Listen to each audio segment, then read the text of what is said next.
Imagine this. You're scrolling late at night. A picture flashes, perfectly lit, curves highlighted, eyes that seem to stare right into you. For a second, you feel your heartbeat quicken. Your mind races, your body reacts, and suddenly, your focus is gone. This is lust. It is powerful. It is ancient, and it has the ability to build empires or destroy lives.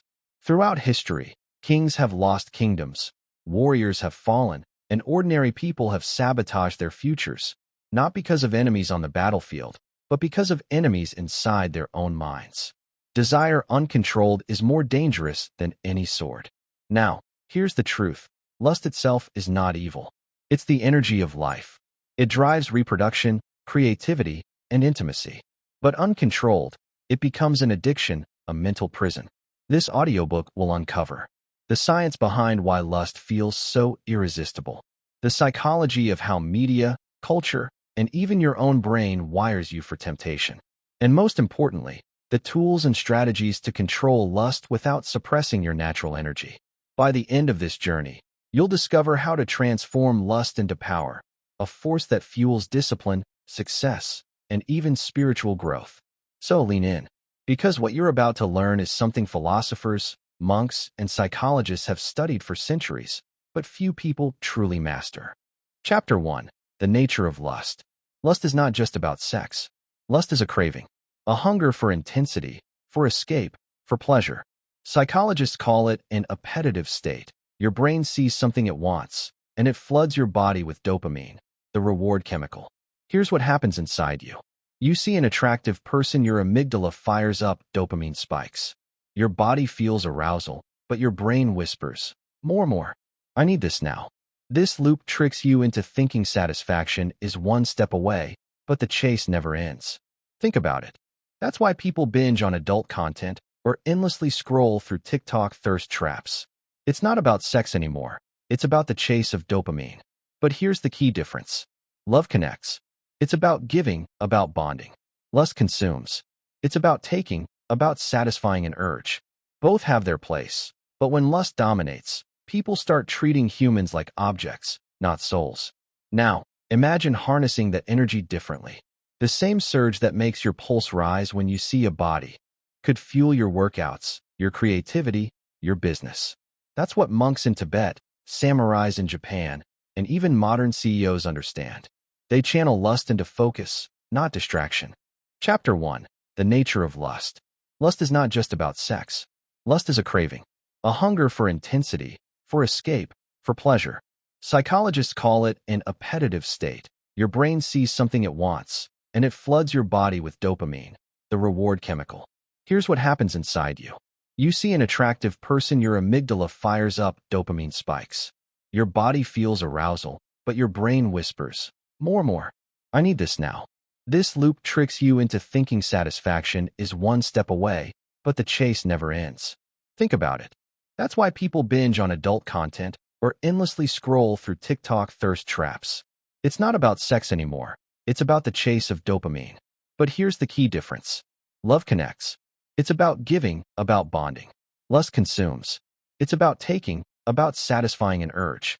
Both have their place. But when lust dominates, people start treating humans like objects, not souls. Now, imagine harnessing that energy differently. The same surge that makes your pulse rise when you see a body could fuel your workouts, your creativity, your business. That's what monks in Tibet, samurais in Japan, and even modern CEOs understand. They channel lust into focus, not distraction. Chapter 2. Causes of Lust. Lust does not appear out of nowhere. It has roots, deep and ancient, and when we understand the causes, we begin to gain control over it. First, there are biological triggers. Human beings are wired for survival and reproduction. Our ancestors needed to feel strong sexual drive to ensure the continuation of the species. That's why a single image, a certain scent, or the curve of a body can light up your nervous system. Testosterone and estrogen fuel these impulses, while dopamine rewards them. It is chemistry at work, powerful, invisible, relentless. Then there are psychological triggers. Loneliness makes lust louder. Stress pushes people to seek relief and pleasure. Even boredom becomes dangerous, because the mind looks for stimulation, and lust is one of the easiest shortcuts to instant intensity. Some people carry wounds from childhood or past relationships, and lust becomes their escape, their comfort, their distraction from pain. Third, we must face environmental triggers. Our society thrives on selling sex. Advertisements, movies, music videos, even social media are engineered to stimulate desire. A perfume ad shows a body, not just a bottle. A car commercial doesn't just sell you speed, it sells you the fantasy of attraction. Algorithms study your eyes, measure your watch time, and serve you more of what makes your pulse rise. It is not accidental, it is psychological warfare. Here's an example. Imagine you open your phone, intending only to check a message. Within seconds, you stumble upon a suggestive image or video. Your brain reacts before you even realize it. Now you're distracted, dopamine is flowing, and focus is gone. This is how triggers hijack your system. And there is a fourth cause: imagination. The mind itself is the most powerful screen. Even without external images, humans can fantasize, and the brain responds almost as if the event were real. That is why lust can take hold in silence, in solitude, in the dark of night when no one else is around. When these causes, biology, psychology, environment, imagination, align, lust feels unstoppable. But remember, what feels uncontrollable is not truly uncontrollable. Once you see the strings that pull you, you can begin to cut them. Chapter 3: Effects of Uncontrolled Lust. Uncontrolled lust always leaves a trail. At first, it feels thrilling, almost intoxicating. But the long-term effects are heavy. On the mind, lust unchecked can lead to addiction. Dopamine tolerance rises, meaning what once excited you no longer satisfies you. People spiral into darker fantasies, chasing stronger stimulation and losing joy in simple things. Anxiety grows, guilt follows, and focus weakens. On relationships, lust creates distance. Instead of seeing a partner as a soul, you begin to see them as a body, an object to be used. Trust erodes. Expectations become unrealistic, shaped by fantasies instead of reality. Many relationships collapse because one person's lust led them outside the bond of commitment. On society, lust can create a culture of exploitation. People are objectified. Families are broken. Respect is traded for quick satisfaction. Entire industries profit on turning human desire into a never-ending market. Let me paint you a picture. A man, successful in business, admired by peers, loses everything. Not because of bad investments, not because of enemies, but because of an addiction to lust. He spends nights chasing images, loses days in distraction, betrays his partner, and his empire crumbles. His downfall began not with a war outside, but with a war inside. This is the danger. Uncontrolled lust is like fire. Warm when contained, destructive when unleashed. Chapter 4: The Deep Psychology of Lust. To master lust, we must dive beneath the surface of urges and look into the human mind itself.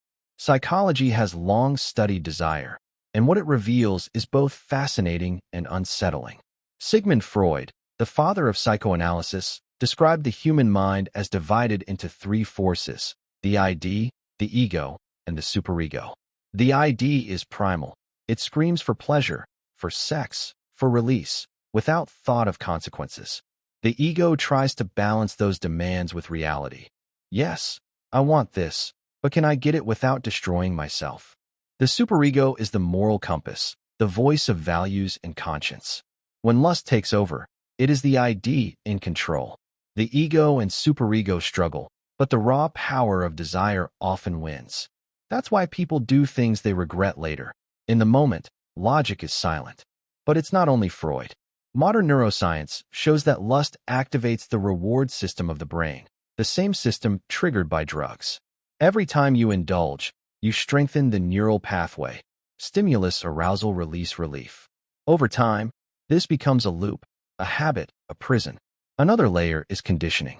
Think of Pavlov's dogs. When a bell rang, they salivated because they had been trained to connect sound with food. Humans experience the same conditioning with lust. A certain song, a perfume, even a type of clothing can trigger arousal, not because of the object itself, but because the mind has been trained to expect it. Here lies a powerful truth: suppression fails.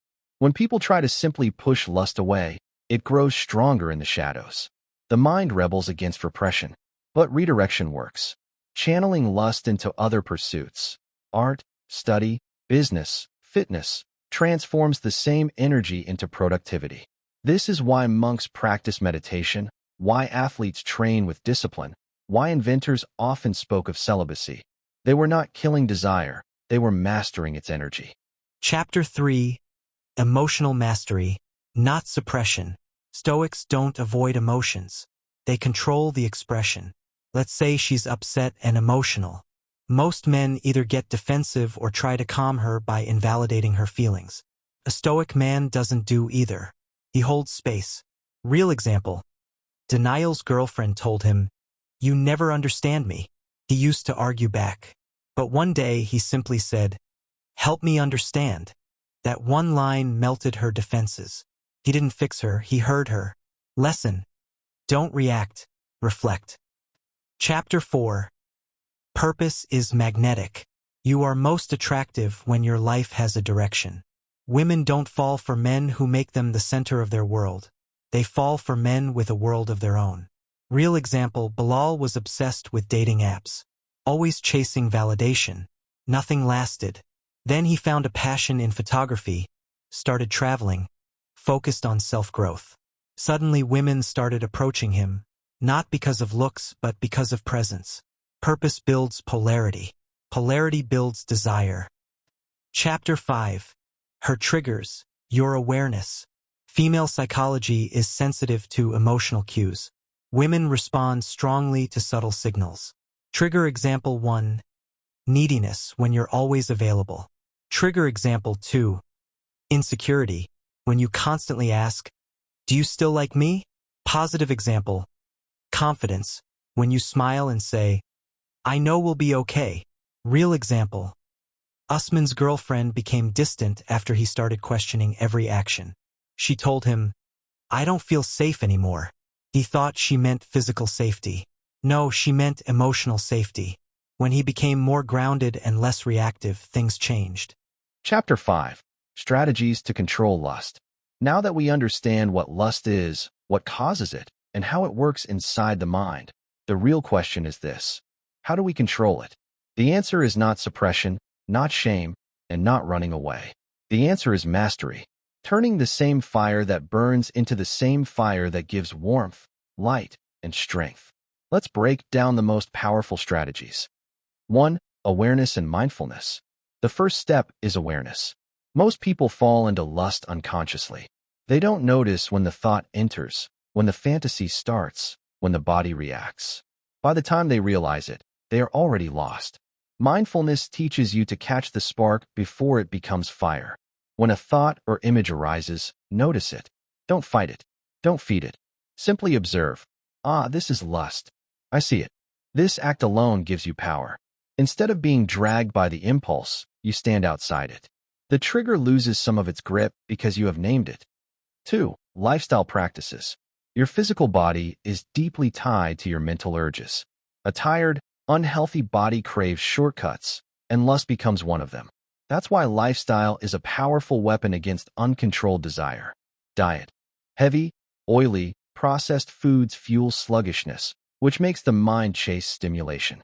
Clean, balanced diets, fruits, vegetables, whole foods, keep the body stable. Sleep. Exhaustion weakens discipline.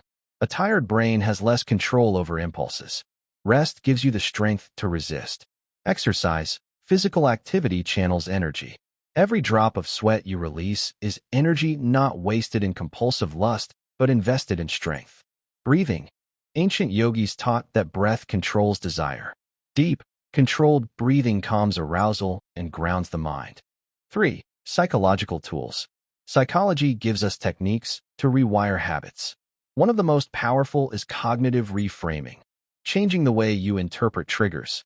Instead of thinking, "This image excites me, I need it," reframe to, "This is manipulation. Someone is using my biology to sell me something." This simple shift changes the feeling from craving to resistance. You are no longer prey. You become the hunter of your own mind. Another tool is habit loops. Every behavior has 3 parts. 1. Trigger 2. Routine 3. Reward. If your trigger is boredom, your routine may be scrolling images, and your reward is dopamine. To break the loop, keep the trigger, but change the routine. Instead of scrolling, go for a walk, do push-ups, or write down thoughts. The reward, relief, energy, satisfaction, remains, but without lust. 4. Spiritual practices. For centuries, spiritual traditions have taught discipline over desire, not as punishment, but as transformation. Meditation. When lust rises, sit still. Watch the urge. Notice how it grows, peaks, and then passes. This teaches you that lust is temporary, not eternal. Fasting. Denying the body food for short periods trains the mind. If you can say no to hunger, you can say no to lust. Prayer or chanting. Repeating a sacred phrase redirects the mind. The same mental energy that creates fantasy can create focus. 3. Psychological tools. Psychology gives us techniques to rewire habits. One of the most powerful is cognitive reframing, changing the way you interpret triggers. Instead of thinking, "This image excites me, I need it," reframe to, "This is manipulation. Someone is using my biology to sell me something." This simple shift changes the feeling from craving to resistance. You are no longer prey. You become the hunter of your own mind. Another tool is habit loops. Every behavior has 3 parts. 1. Trigger 2. Routine 3. Reward. If your trigger is boredom, your routine may be scrolling images, and your reward is dopamine.